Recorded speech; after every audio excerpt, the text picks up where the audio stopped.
सीटें बटी, मुस्लिमों के लिए आरक्षित सीटें बची, गांधी क्यों नहीं बोल पाए? 4 चीजें क्या बताई? तुम जाके देखना, इसके बाहर क्वेश्चन ही नहीं जाएगा। फिर यूपीएससी फोकस करता है वर्गीकरण और तुलनात्मक अध्ययन, 2 अलग अलग कोड है, पर क्या गांधी पूरी तरह से उसको आजाद करा पाए? Function, reason, process and effect, ये 4 चीजें एक चेन का हिस्सा है। तो कॉज एंड इफेक्ट का जो ब्रेक थ्रू होता है वो 4 चीजों में होता है। ठीक है, कारण है महात्मा गांधी को देश को आजाद कराना था। कारण है कि भाई वो गुलामी से हमें आजाद करना चाहते थे, बहुत अच्छी बात है। लेकिन उन्होंने इसके लिए क्या किया? तोपे चलाई थी? घोड़े पर चढ़ के तलवार लेके घुसे थे? नहीं। उन्होंने क्या किया था? उन्होंने एक असहयोग या अहिंसा का आंदोलन शुरू किया। तो रीजन क्या है? उनका अहिंसा का सिद्धांत क्या था, यह तुम्हें जानना चाहिए। वो किससे प्रेरित था? क्वेश्चन आया हुआ है। गांधी ने अहिंसा का सिद्धांत खुद से जनरेट किया या उससे उन्होंने कहीं से बोरो किया था? उसका जो है देशीकरण किया था, यह आपको पता होना चाहिए। वो कौन सी किताब थी, वो कौन से राइटर थे जिनका बहुत प्रभाव पड़ा था गांधी के ऊपर? इंटरव्यू में पूछा गया क्वेश्चन। तो आप इस विधि में आप मल्टी डायमेंशनल थिंकिंग शुरू कर दोगे। फिर गांधी ने चंपारण से क्यों शुरू किया? कारण क्या था? गांधी ने वही आंदोलन क्यों पकड़े जो जनमानस से जुड़े हुए थे? कोई राजनीतिक आंदोलन उन्होंने नहीं पकड़ा था।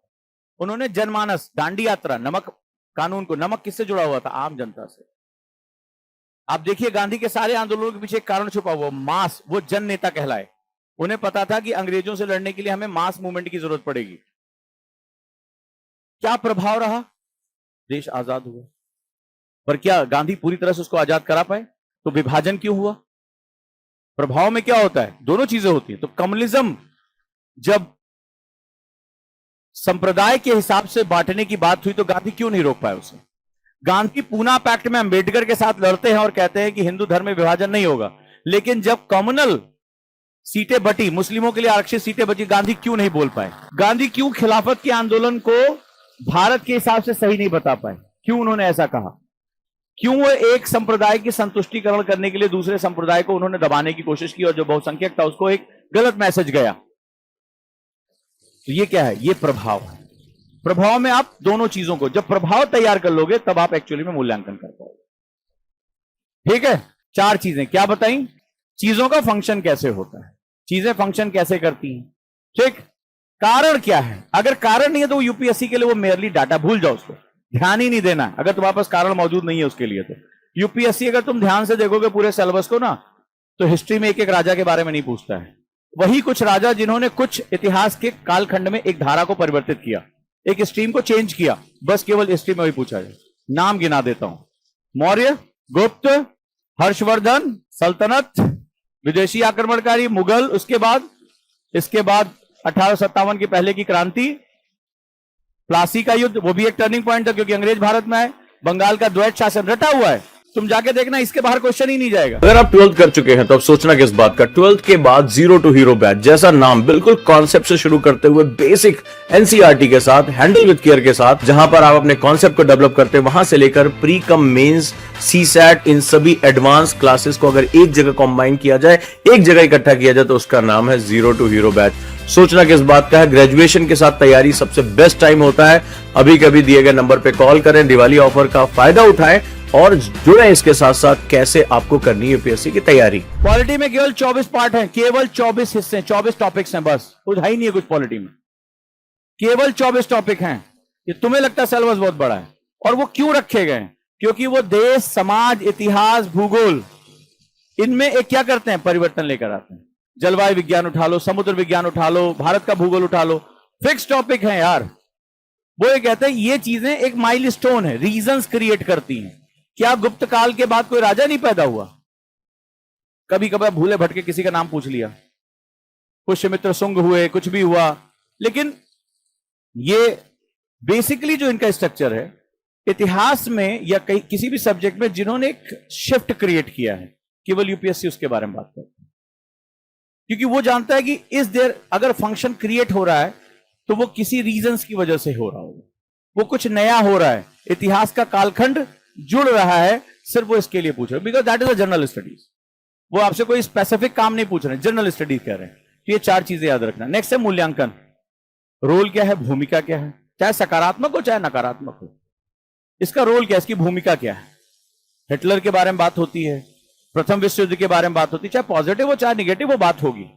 How good things are, how bad things are, चीजें कैसे अच्छी हैं, चीजें कैसे बुरी हैं, इसके बारे में बात करनी है। फिर यूपीएससी फोकस करता है क्लासिफिकेशन या वर्गीकरण पे। वर्गीकरण से चीजों का तुलनात्मक अध्ययन करना आसान होगा। कोड नंबर कौन सा होगा? और कंपैरेटिव में सही बोला 1 है। जब ए बी सी में हमें क्या करना पड़ता है? वर्गीकरण करना पड़ता है। वर्गीकरण और तुलनात्मक अध्ययन दो अलग अलग कोड हैं। जब आप रैंडमली किसी को उठा लो, जब मैंने अमेरिका, चाइना, इंडिया का एग्जांपल दिया, बहुत सही, शाबाश बेटा। और 4 क्या है? तुलनात्मक अध्ययन। ए बी से बड़ा है या बी ए से बड़ा है, जब तुम्हें कंपैरेटिव स्टडी करनी होगी। तो वर्गीकरण हो गया। इसके बाद परिभाषा। परिभाषाएं बहुत महत्वपूर्ण होती। परिभाषा किसे कहते हैं? परिभाषा किसे कहते हैं? डिफिनीशन किसे कहते हैं? परिभाषा का मतलब क्या होता है? What is the meaning of definition? School में क्या बताया गया? डिफिनीशन यानी परिभाषा कहते किसको? परिभाषा की परिभाषा क्या है? परिभाषा शब्द निकल कर आया परिधीय भाषा। Definite dimension is definition. Definite dimension, परिधि का मतलब होता है इसके बाहर नहीं। जैसे इस क्लास की ये परिधि है, तो आप कुर्सी सड़क पे लगा के बैठो तो क्या होगा? बाहर कहलाओगे। सो परिधीय भाषा यानी जैसे आपने कहा किसी के बारे में कहना, बात अधूरी है। किसी के बारे में सारगर्भित तरीके से कहना, यानी डिफाइनिंग एनीथिंग और एनी ऑब्जेक्ट और any subject in a definite words, in a definite manner is called definition. Definite dimension is known as, आप अनंत नहीं लिख सकते हो, आप अनंत नहीं लिख सकते हो। यानी परिभाषा की एक मर्यादा होती है, एक लिमिटेशन होती है कि ये इतने ही शब्दों में व्यवस्थित की जाए। इसीलिए परिभाषा आपको बचपन से सिखाया गया, रट लो। ऐसे बोला जाता है कि इसकी परिभाषा क्या है। एग्जैक्टली टीचर सबसे अच्छे नंबर किस पे देता है? डिफिनीशन में। क्योंकि आपको ये बताया नहीं, आपको ये कहा गया रट लो, लेकिन आपको बताया नहीं गया क्यों रट लो। बिकॉज डिफिनीशन अलग अलग नहीं हो सकती। किसी भी एक चीज की परिधि फिक्स रहेगी। अगर इस रूम का डायमेंशन मान लो 10 × 20 है, तो वो क्या है? फिक्स है ना। जैसे आप गए, उजाला ने बोला किस कमरे में पढ़ती हो? बोला 100 × 200 फुट का है। फिर पूछा गया किसी और से, इनसे पूछा गया, इनसे पूछा गया, नहीं मुझे लग रहा है कि 4 अजगर के बराबर तो बैठेगा ही, नहीं हो सकता। Because that's a fix dimension. इसीलिए जब आप परिभाषा के साथ छेड़छाड़ करते हैं तो आपके करियर के साथ छेड़छाड़ होती है। तो आपके स्कूल के टीचर ने ये सिखाया तो होगा कि परिभाषा रट लो, डिफिनीशन पे बेस्ट मार्क मिलते हैं, ब्लैक कलर से लिखना सिखाया गया होगा, इन्वर्टेड कामा में लिखना सीखा, लेकिन ये नहीं बताया गया इसका मतलब क्या होता है। तो चलो पहली बार ही सीखे, कोई बात नहीं है, ज्ञान तो कभी मिल जाए।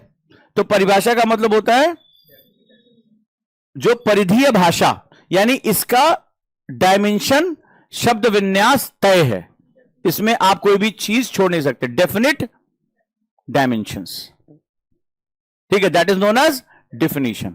यानी जब भी आप डिफिनीशन से, कई बार आंसर की शुरुआत जो बहुत अच्छे स्टूडेंट होते हैं ना, डिफिनीशन से शुरू करते हैं। जब एस्से की शुरुआत की जाती है तो बहुत ही जबरदस्त डिफिनीशन से शुरू की जाती है, लेकिन ये वही हाथ डालें जो उस डिफिनीशन, उस डायमेंशन के मास्टर हो, क्योंकि इसकी शर्त है कि आप इसमें बदलाव नहीं कर सकते। अगर स्टॉलर ने ज्योग्राफी में कुछ कहा है तो वो फिक्स है।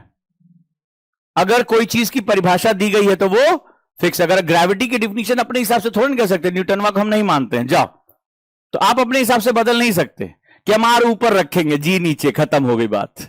तो डिफिनीशन क्या होती है? फिक्स होती है। इसीलिए डिफिनीशन पे आपको मार्क्स दिए जाते हैं।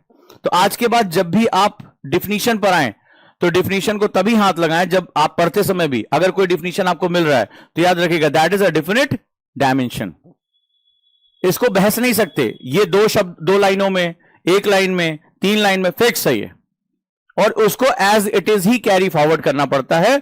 इसीलिए सबसे ज्यादा मार्क्स आपको स्कूल में सिखाए गए होंगे किस पे दिया जाता है? टीचर बुलाती थी जब आप छोटे थे, डिफिनीशन क्यों नहीं लिखा, डिफिनीशन में इसकी ऐसी तैसी क्यों कर दी। कितने लोग इस बात के लिए मार पड़ी है या डांट पड़ी है या टोका गया है? डिफिनीशन में ऐसे गोला टीचर ने मार दिया, कट मार दिया, ये डिफिनीशन है, बदतमीज कहेंगे। ठीक है, कितने लोगों के साथ ऐसा हुआ है स्कूल कॉलेज में? जो लोग गए होंगे उनके साथ हुआ होगा कभी ना कभी, राइट? हुआ कभी डिफिनीशन को लेकर डांट पड़ी है? ये क्या परिभाषा की तुमने ऐसी तैसी कर दी, मर गया ये वैज्ञानिक। आपने देखा होगा साइंस वालों को, फिजिक्स वालों, केमिस्ट्री वालों की तो बहुत ऐसी तैसी होती है। मतलब मेंडलीव की आवर्त सारणी की डिफिनीशन देनी है और मेंडलीव वहीं मर गए। खत्म हो गया। बॉयज मर गए, चार्ल्स मर गए तुम्हारे चक्कर में। लेकिन आपके टीचर से एक गलती हुई, आपको बताया नहीं कि डिफिनीशन का मतलब क्या होता है, डिफिनीशन रखा क्यों जाता है। सो आज के बाद जब भी पढ़ाई करना, और आपको इस पूरी जर्नी में ये आपको कलेक्ट करना पड़ेगा बहुत ध्यान से, उसको उसी सम्मान के साथ आपको रखना पड़ेगा, ठीक, क्योंकि इसकी एक मर्यादा है, इसका एक पद है। नेक्स्ट वन, यूपीएससी बहुत फोकस करता है पर्सनालिटीज पे। यूपीएससी का 30% पेपर पर्सनालिटीज के आसपास, चाहे राजा राम मोहन राय की बात करें, ईश्वर चंद्र विद्यासागर की बात करें, जवाहरलाल नेहरू की बात करें, पटेल की बात करें, गांधी की बात करें, या हम समाज सुधार की बात करें, या हम किसी आंदोलन की बात करें, प्रधानमंत्री से संबंधित योजनाओं की बात करें, आधुनिक काल से लेकर पुराने काल तक यूपीएससी में पर्सनालिटीज यानी व्यक्तित्वों का बहुत बड़ा योगदान होता है। व्यक्तित्व किसे कहते हैं, पर्सनालिटी किसे कहते हैं। पर्सनालिटी पढ़ते समय आपको क्या चीजें ध्यान रखनी है, लिखते समय, क्योंकि पढ़ोगे तभी तो लिखोगे, ठीक है। तो पर्सनालिटी पढ़ते समय आपको क्या ध्यान रखना पड़ेगा। पर्सनालिटीज में एक सबसे इंपॉर्टेंट फैक्टर होता है कैरेक्टर। कैरेक्टर, बिना कैरेक्टर के वो कभी पर्सनालिटी बन ही नहीं सकता। कैरेक्टर मींस कि उसने अपनी किन गुणों की वजह से समाज को प्रभावित किया। जैसे मान लीजिए कोई अभी पर्सनालिटी है जो वनों का संरक्षण करने का काम कर रही है, तो उनका कैरेक्टर है ना कि उन्हें पैसा रुपया नहीं दिखाई पड़ा, उनको बिजनेस नहीं दिखाई पड़ा, उन्हें पर्यावरण संरक्षण दिखाई पड़ा। अभी कुछ समय पहले भारत में नोबेल प्राइज मिला बाल श्रम को रोकने के लिए, बच्चों का जो ह्यूमन ट्रैफिकिंग को रोकने के लिए। या पचौरी साहब को मिला था आईपीसीसी में भारत के जो है वो एक दुनिया को रिपोर्ट देने के लिए, पर्यावरण संरक्षण के लिए नोबेल प्राइज मिला। तो नोबेल प्राइज किसको मिलता है, one who are the characters, जो वो देख पा रहे हैं। कैरेक्टर्स की खास बात क्या होती है, वो देख पा रहे हैं जो आप नहीं समझ पा रहे हैं या अभी समाज नहीं समझ पा रहा है। तो दे हैव देयर कैरेक्टरिस्टिक्स, इनकी विशेषता होती है। यानी पर्सनालिटीज को सबसे पहले क्या पढ़ना होता है हमें, इनका उनका मूल तत्व क्या है, वो किस रूप में काम कर रहे हैं, number one. Number two, role क्या है। दूसरी चीज होती है इनकी भूमिका क्या रही, ठीक है, इनकी भूमिका, इनका रोल क्या है, कैसे इन्होंने समाज को परिवर्तित किया। 360 डिग्री थिंकिंग में हमें इसकी जरूरत पड़ती है।